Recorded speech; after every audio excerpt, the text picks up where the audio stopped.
Morning guys, it's Sunday today. It's the last Sunday in March 2021. As always, very busy day. So today we're going to get you guys all up to date on my vegetable beds and where we are there. All of my seedlings. So the first thing I'm going to do is I'm going to have a bit of a weed of my garden here. Got a few perennial weeds that I want to take out, but mostly it'll just be a good hoeing it over and stopping that growth, you know. I'm going to get that done and then we'll start looking at all the other jobs that we've got to do today.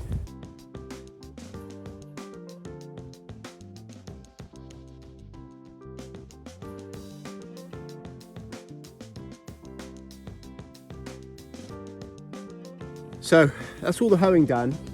I've removed all of the worrying weeds, all the troublesome weeds, the weeds that if you just hoe, they're going to come back. With one exception, and across this whole bed we had comfrey when we moved in. Well, when we moved in you couldn't see that hedge, the whole thing was overgrown. Let me just show you. So when we moved in here, if you remember, I've been using this bed out to about, well, you can see where the rows end, the established rows along there. That's been the extent of my bed for the last 2.5 years. I've recently extended it. Well, the recent extension was part of the grass. This was always grass down through here. But from there back, when we moved in, it looked like this, including the trees. I had a couple of self-seeded trees in there as well. So we've taken all that back and we've cultivated it using the no-dig method. I didn't dig the ground, not once. I may have dug a little bit in the first year through the planting and everything else, but very, very little, very, very little. I've learned a hell of a lot since then, but that's how we got it established. Anyway, what am I trying to say? Well, in amongst all that, just like we've got over there, we've got an overgrown area, looks very similar, but there's lots and lots of comfrey growing in it. Well, we've got comfrey growing in here, and I don't worry too much about it because it's such a great fertilizer. It makes a fantastic chop and drop mulch, green manure. Over time, by doing this, I've weakened the plants, and in the long run, not having anything growing here except for my vegetables is the goal, but I'm not in any rush to get rid of the comfrey. So as you can see, we've just chopped and dropped the leaves and left them here because comfrey is one of those amazing plants. If you're into permaculture, it's a plant that comes up a great deal because it's a mining plant. It sends really, really deep roots down. So I'm just doing a little bit of weeding around my garlic while I'm talking to you.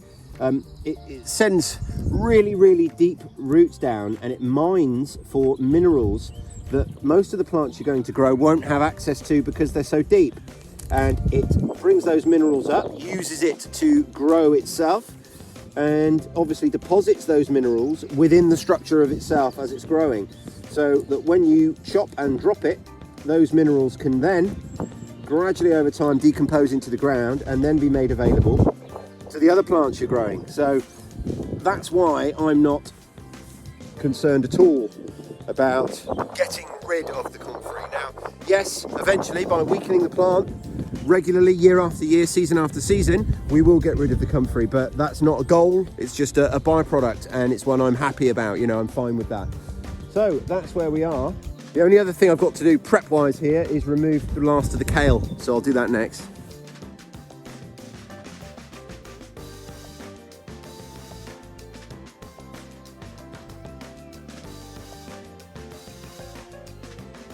I know that it's not the most thrilling thing to watch, someone digging up plants and weeding their garden, but I just wanted to show you something. What I'm super conscious of whenever I pull up anything is the delicate microorganisms and web of organisms in the soil, and I try really hard not to destroy that ecosystem because it's so important. One of the ways I do it, for instance with leeks, is I cut them with a knife at ground level. With your brassicas and your hardy stemmed plants like these kale, what I'm trying to do is pull out as little as possible from below ground. Gold standard, if it's gone really well, this is what I will see. That's had very little soil disturbance from pulling that up. So down here, first thing I do is, that's perfect. Did you hear that snap? That's great. So I'm really happy. This one's going to come out perfectly with no soil disturbance at all. I don't care about that little nub there, it doesn't hurt me. and that will soon die back, and over a season or two will decompose. But they're not always as easy as that. This one, for example, is choosing not to snap. So I'm just going to pull it very lightly, and then when I start getting the roots out, I'm going to tease them out from the ground in the order they're growing. So you can see I hardly disturb the ground there. That's what I'm trying to do. So again, if I go with this one, just bend him over. We're trying to get it to snap, and sometimes you'll get it to snap if you twist it. So, but equally, sometimes they won't. Sometimes they'll snap up here, which just makes getting the rest of it out that little bit harder. They will pull out fairly easily, but again, once I've got him moving, I'm just going to hold all the soil in place and kind of pull those roots out like that. So all the soil around the hole I've left as undisturbed as possible, and then just fill the top back in and let the worms do their thing. So that's what I'm always trying to do. I'm conscious of that every time I'm disturbing the soil. And of course, we're going to disturb the soil if we're gardening. We can't avoid that. We can't not disturb the soil. But what we can do is just make a little bit of an effort to reduce the amount of disturbance. And, you know, what you'll find over time is that it's actually less work to do that, because there's less to get rid of, less sort of repairing to do on the soil. And also with things like leeks, you know, you're going to massively reduce your prep time, because you haven't got those big bits of soil and everything that come up with the bottom of your leeks to then get rid of. There you go, look, you see? Out the ground. If you think about it, you know, the amount of time and energy that I spend, and probably you spend, building the soil structure and creating this amazing habitat full of nutrients, nitrogen rich, the right balance. That's a lovely one, that's just snapped beautifully. So you spent all that time creating that, and then so many people pull up a plant like a leek and end up taking big clumps of soil into the house to wash down the sink. Soil that they've spent possibly years cultivating and creating. And that's before you even think about the actual soil food web and all the microorganisms that are down there doing that amazing job for you. I'm not going to bore you too much with the soil food web today, because it is something I talk about a great deal, but it's a huge part of the reason why I found my way into no-dig gardening. So I just thought it made sense to complete the circle and just show you how, you know, I'm thinking about that even when all I'm doing is taking out old plants. So we're going to offer these to the goats now. They'll have a nibble, and then the remainder, because they won't eat it all, will end up on the compost pile. Nothing goes to waste.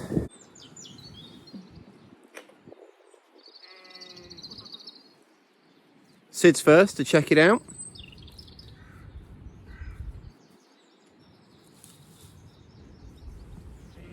So I'll get the rest brought down. Next thing I'm going to do is bring you guys around my seedlings and stuff, show you where I am, but I just wanted to show you another thing that's happening at the same time that my wife is doing. So this is our strawberry patch, and it gets overgrown every year with strawberries. They're an amazing plant. They just send off runners. Every plant you put in is going to give you 5 plants the following year. And around this time of year, we come through, we weed it. It's a real pig to weed this bed because of the density of the strawberries. But what we also do is we thin it, and we take out, how many strawberry plants did we take out last year, do you think, love? Between 50 and 100 we took out last year, and it will be the same again this year. And here they are now. My wife's potting them up with some compost, and we sell these at the side of the road for £2 each. So it's just, and of course we leave ourselves enough strawberries to eat. So, you know, this is just an incredibly simple way of making a few pounds from something that's just going to propagate itself. As you can see, you know, it's riddled with weeds, but we'll come through, and what the hell is that? It looks like some kind of onion has found its way in here. Anyway, we'll come through, and, or I say we, it looks like my wife's made a start, but you know, it could be either of us. This year it looks like my wife's gonna, well, you'll go until you've had enough, won't you, love? The problem is, you see, is we leave a lot of bare ground in between the strawberries to allow us to pick them, but we don't want to cover that ground to stop the weeds coming back, because we want to allow the strawberry plants to propagate themselves for the following year. So we will weed and strip out in strips So we're left with probably 3 rows of strawberry plants at the end. Does that sound right, love? Say again a bit louder. My wife said if I do it, that's what will happen. If I do it, it'll be a little bit less organised than that. My wife's talking very, very quietly, so I'll just translate what she said. She said if she does it, it'll be a little bit less organised than that. What she means is she won't give a monkeys about which plants she takes out and which she leaves and their position. No. Is that right, love? Yeah. There'll be rows. There'll be no rows. That's why I don't have a YouTube channel. Because no one wants to follow what I do. I've just opened up all the polytunnels and the little plastic greenhouse. Now, obviously, we're operating here with just really low-end budget equipment. We've got 2 cheap polytunnels and a little plastic greenhouse at the back there. I would dearly love a proper huge greenhouse, but certainly not on the cards anytime soon. The main reason is just because I think you'd have your shelving in there, everything would just be that little bit more permanent, that little bit more secure, and you know, you wouldn't have to worry about some of the running repairs that I'm having to make. For instance, you remember I put this door on. This used to have a zip up front, and we've put this door on when we kind of renovated this polytunnel this year, and I've had to put an extra screw through, extend this timber and put an extra screw through here to straighten that hinge out because it was all bent, and I've had to alter the catches, but you know, nothing serious. But now what we're going to do, we're going to go through all of our seedlings. Now, we're going to be planting some out. I've had a look at the forecast. Our last frost day is in about 2 weeks, but I've had a good look at the forecast and we've got no frost forecast for the next 2 weeks. So I'm going to go for it and accept the risk that's involved with that. But I think, you know, fingers crossed, it's all behind us. Now, you'll remember, we'll run through all the things that I've already planted. One of the things I did was I got in some super early potatoes. And I used these row covers, but we had a storm with a name just 2 days afterwards, and it ripped through some of them. So we'll be repairing those or putting them away. I'm going to get rid of the plastic, but I'm going to retain the hoops because we can use that for row covers for netting if we wanted to net some of our things, or again for fabric if we wanted to use it as frost protection, but don't think we're going to see any frost. So we put a super early row of potatoes in up through here, and we put these frost covers in to protect them. And you know, as you can see, some of them have survived better than others. In fact, let me show you the other row. The other row's pretty much beat to hell. I thought, because the potatoes extend up past the end of the row, I thought we might uncover one and just have a little look at how it's getting on. So you'll remember potatoes are a frost tender plant, particularly the bit above ground, you know, the leaves. The actual potatoes can cope with a little bit of frost, but chances are it's not going to affect them anyway because the frost is going to be on the ground, and ours weren't big enough yet. But if we just uncover this guy, I don't know how well you can see, but he's got some lovely roots developing. And if I go to pull him out, he's very securely in there. So we'll cover him back up. And I'm confident that they're all going to be fine. Of course, you're taking a risk with planting things early. Of course you are. And the risk here isn't so much that the plant will die, because with potato plants, even if the leaves get bit by the frost, usually what happens is it dies back, knocks the plant back, and then it recovers. The risk I'm really taking is with time and yield. So it will be really interesting to see how quick these now take to mature and what yield I get. We've got some more potatoes that we're going to put in now. So if we were doing things traditionally and we weren't trying to take risks and get some super early potatoes, now's when we put them in anyway. So we're going to plant some more. The last of my first early and second early potatoes, we're going to get them in now, and then we'll be able to see through the season the difference, you know, how long these take to mature and what sort of yields we get versus these guys. We'll be able to compare the ones that were fully protected, we'll be able to compare the ones that weren't protected at all, and then we'll also be able to compare the ones that we've got growing in buckets in the polytunnel. So like I say, my next job is to get these potatoes in, and then we'll move down through and have a look at all the other seedlings that we've got, see how they're doing, and also going to be doing some planting out today.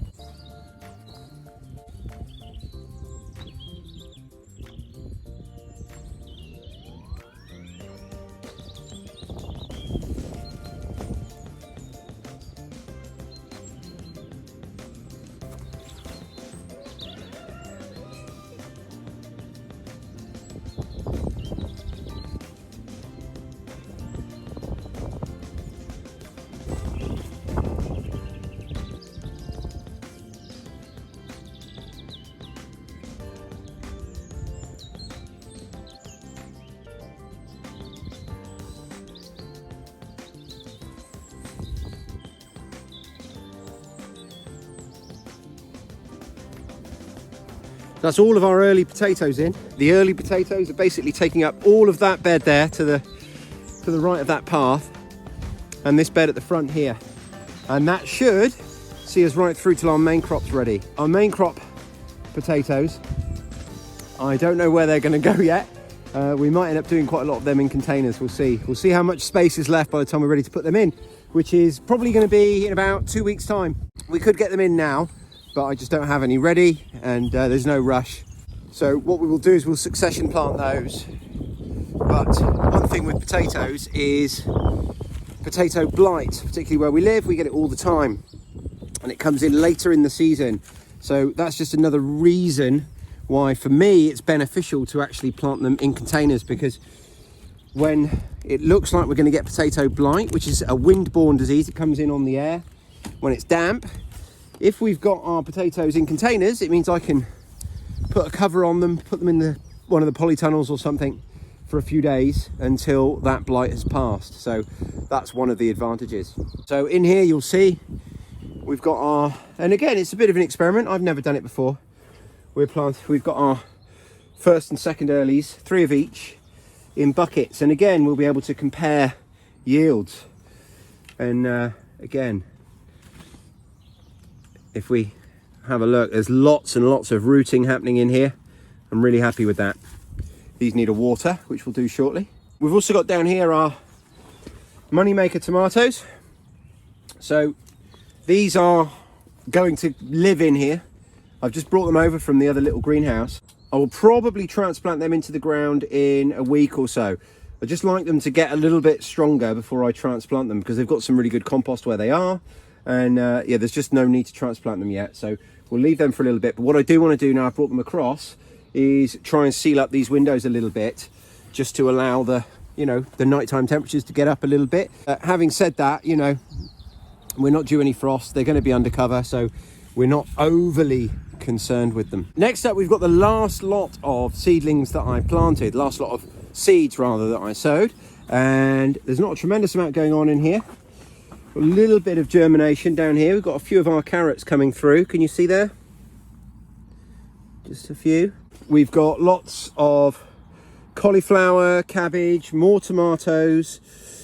What else? We've got some radishes, and these were all sown in the last week or two, so not a lot happening yet germination wise, but we'll be sowing all the time now. What else have we got at the back there? We've got more tomatoes and some onions, all in these seed trays. So over the next few weeks they'll gradually move along and get out into the garden or planted into the ground in the polytunnels. And then back here we've got our greenhouse, our mini greenhouse, where again we've got some more sowings that haven't yet germinated. We've got our tomatoes here, but down here we've got some Roma plum tomatoes back here.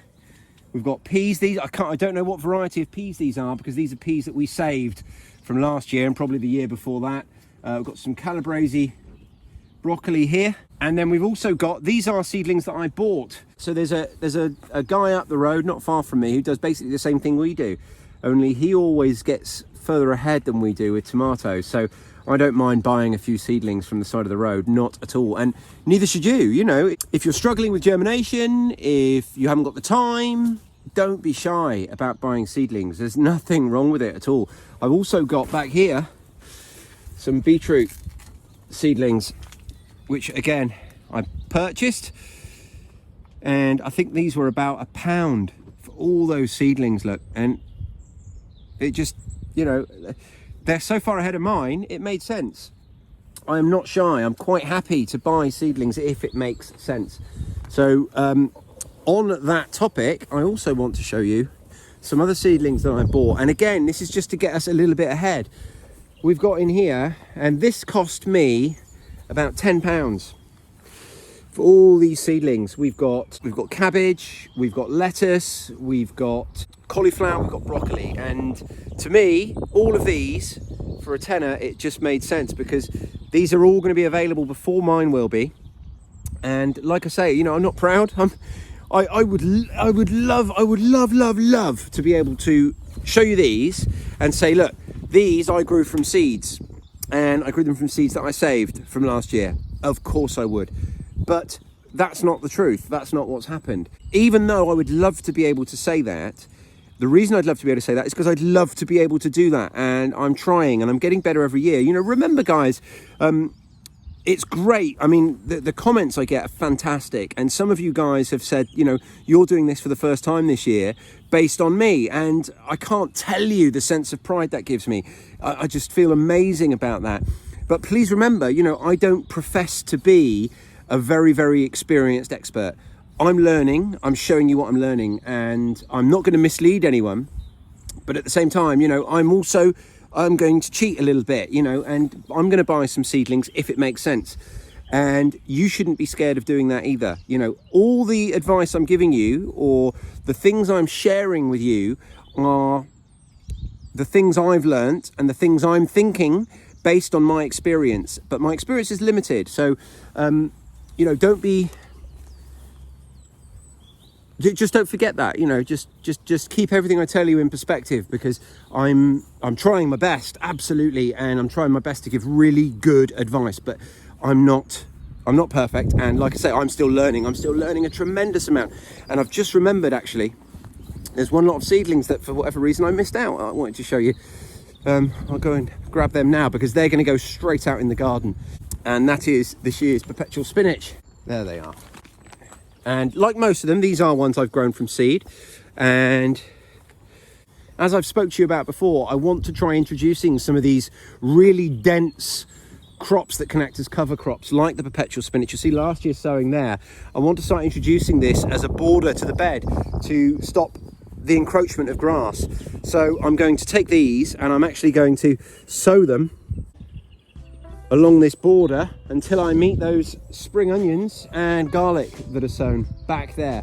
And then what I might do, that's perennial garlic that we just let carry on all the time, but I've sown some more garlic over here. So what I might do this year is actually harvest that garlic out and bring Perpetual garlic, and the other two contenders are chard, which you can see there, again, which are going to serve that purpose. So you can imagine if you had that along the side there, and then this side you had lawn and that side you had your bed, that lawn's not going to encroach across there because it's just too dense. There's no light getting in there. So the same applies for the chard and also the kale, but the kale is less permanent.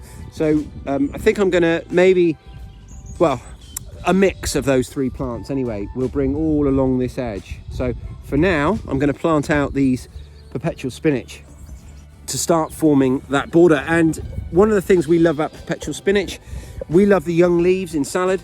It's a really great, fast growing crop. So these guys here, in just a couple of weeks, maybe 3 weeks, will start forming the basis of our salad, along with some of the other salad greens that I'm going to be planting out today. Perpetual Spinach, in my experience, is one of the easiest things to grow as well. So we tend to treat it as a salad when it's young, and then as a vegetable as it gets older. And I might harvest some of these spring onions actually as I go, because the Perpetual Spinach is going to stretch a little bit further than I thought. So if I take these 4 guys out here, who are definitely ready anyway, again, trying not to disturb the soil. Look at that, beauty. Whoppers. And then where the bed is at an angle, I think I'll double up the row coming back now, keeping space from whatever it is I've got in the next row over. You can probably see from the marker, but I can't from here. Can't remember. I think it might be beetroot, but that's where we mark them. Perpetual Spinach is one of those crops that I highly recommend. If you're going to grow greens, leafy greens of any description, then I strongly recommend that you consider Perpetual Spinach as at least one of them. The reason being, like all spinach, it's a really fast growing plant. In addition to that, it lasts. Like I say, that spinach there, the other Perpetual Spinach that I've got just a metre or 2 that way, was sown this time last year, and we're still cropping it now. It's a fantastic salad, leaf when it's young, and it's a fantastic vegetable leaf when it's older. So yeah, I strongly recommend it. There's really can't think of a downside to it. And we'll take these in.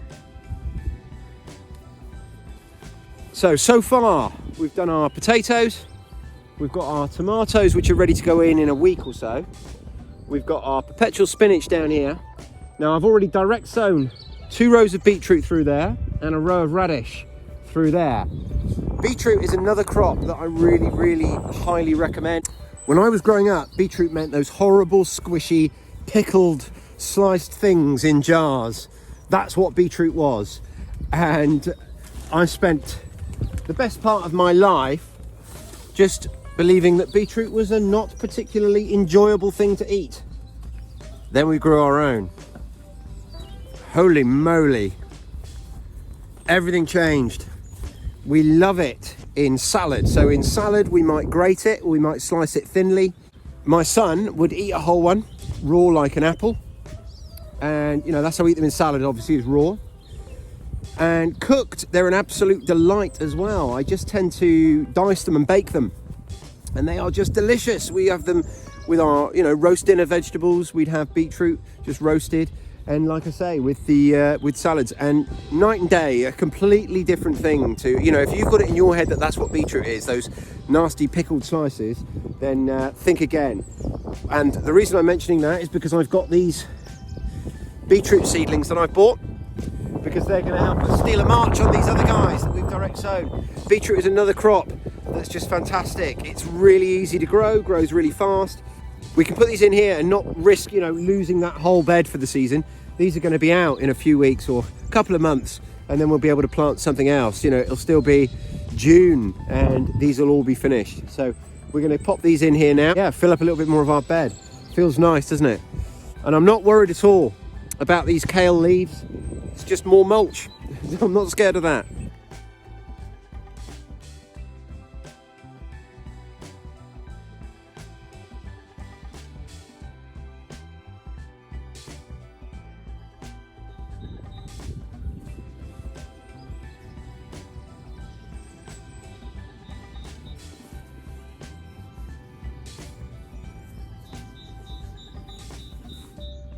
So I've just got to make up some markers for those now. Another thing that I wanted to share is the reason why I rush to get everything out.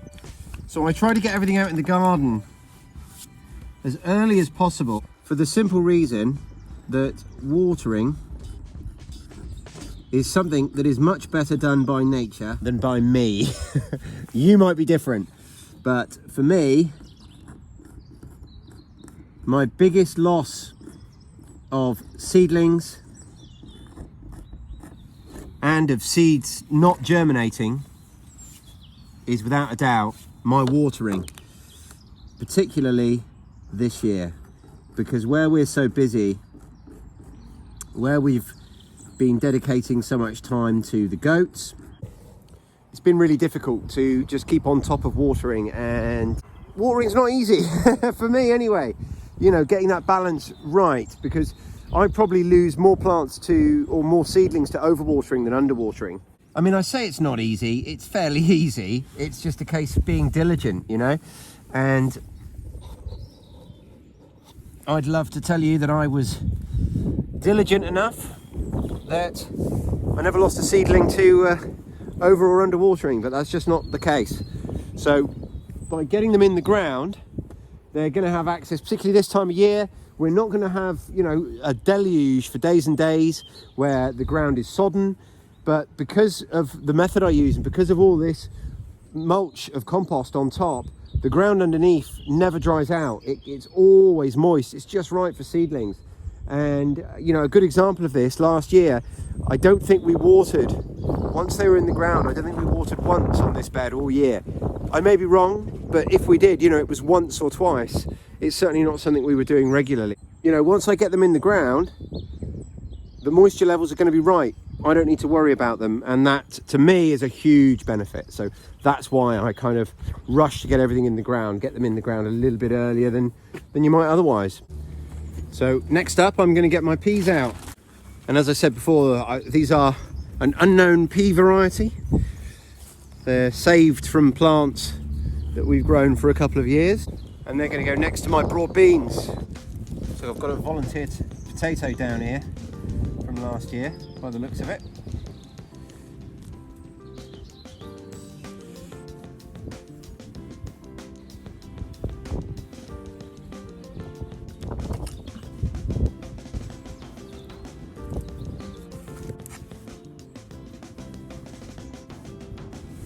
So what I'm going to do now is I'm going to plant out the rest of my seedlings that are ready to go in, including the ones that I've purchased, and then I'll catch up with you guys when they're all in. So that's me done planting. I'll talk you through where we are and also where I'd like to be in a few weeks. So we've got probably 80%, 75, 80% of our bed planted up now. At the top here, we've got our first and second early potatoes. At the back there, we have our Egyptian walking onions, taking up almost all of that bed. Got some chard to the side of it. I know, girls, my pigs are screaming. They want feeding and they are due, so I'll get there next. Got a row of chard up there that we're still eating. That was from last year. And we've also populated this front bit of this bed with our first early and second early potatoes as well. Up through here, we've got a row of Greyhound Cabbage, which is a long season crop. And the rest of this bed we have yet to plant. Now, we've got our main crop potatoes. This size bed would probably be about right for those, but by the time we get there, who knows? There's got lots of other things to get planted out in the meantime. We've got some garlic there, which is probably going to replace our perennialized garlic at the edge of the bed there. We've got 3 little rows of beetroot seedlings up through here. So they're going to be the first beetroot that we have ready. And back there, we've got some Calabrese broccoli, which I've recently learned. Basically, when I was growing up as a kid, Calabrese is what we all called broccoli. The big broccoli heads, that's called Calabrese, as opposed to sprouting broccoli. But that's what we've got growing up through there next to our perennial spinach, which again, that's there from last year. We probably will have all of that out in about 3 months, because we'll have, or less, because it will start to bolt as the weather increases, as the temperature increases. But we've got our next lot already in, ready to take over. Through here, we've got a nice big row of lettuce, and next to that, we've got some more broccoli. And this is broccoli that we've started from seed, obviously. And we've got some radishes that we've direct sown next to that, which haven't germinated yet. Down here, we've direct sown 2 more rows of beetroot. Then we have our perennial spinach, which again, we've grown from seed. Spring onions, which I've just started harvesting. Perennial garlic. A few swede there, not very many, not doing too well. And then we've got a patch of all year round cauliflower, some Savoy cabbage, and some red cabbage behind that. Behind that, we've got our broad beans, which are coming out the ground nicely, and then some peas. So that's where we are now. In the next couple of weeks, we'll start sowing our beans, which will go along the rest of that trellis, apart from a patch in the middle, which will be our squash. We'll save that out for a bit later. We're going to be planting our sweet corn somewhere else, not sure where yet. And we've got all sorts of other things to go in. We've got leeks, which are going to have to find a home in here somewhere. I want to interplant all of these paths with herbs, a lot of them with basil, because we use a tremendous amount of basil here, but you know, with a mixture of herbs in between all of those stepping stones. We've got carrots, which we want to just start succession planting now in our tubs. I container grow on carrots, and all the other types of veg you can think of are the ones still to go in, but I feel much happier now. You're so noisy, girls. That's where we are. I'm going to feed my pigs now, and then I'm going to start looking at some fencing. I need to do some work on our electric fencing, but that will be in a separate video that will come up in the next few days. That's going to wrap this one up. Thanks ever so much for watching. Unless you want to see me feed the pigs. Hang around if you want to see me feed the pigs. Otherwise, that's going to wrap this video up, and I will speak to you guys very, very soon. Please make sure that you've pressed that like button. It does make a difference to my efforts to grow the channel. It also helps if you leave me a comment down below. Let me know what you think. Let me know what I'm doing wrong. Let me know what I'm doing right. I'm all ears. And there is actually one very important message that I wanted to say, and that is that if you have been planting your seeds super early, as I have, if you've been taking risks, and if they haven't paid off, don't be disheartened. It is still very much the start of the season. It's not too late to sow anything. So don't be disheartened if your vegetable patch doesn't look quite as green as mine. Mine wouldn't look quite as green if it did, if I hadn't cheated and bought some seedlings. So, you know, just bear that in mind. Don't ever judge yourself by what someone else is doing, and definitely keep trying and just try your best, same as I'm doing. I have lots and lots of failures, and hopefully sharing my failures with you is a bit of a help to learn from some of our mistakes. Okay, girls and boys, I'm coming now. That'll see me out now, all bar the pig feeding, and I'll speak to you guys very soon.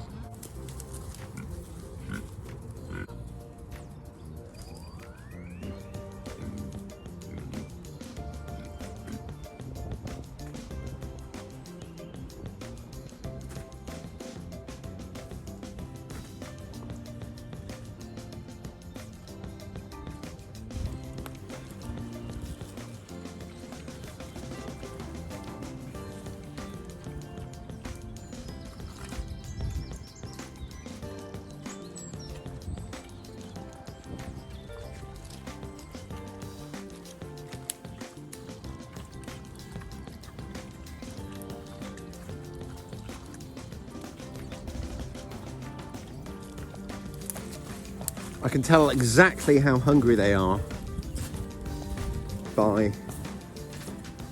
which items they sort of sniff and then leave and see if there's anything better.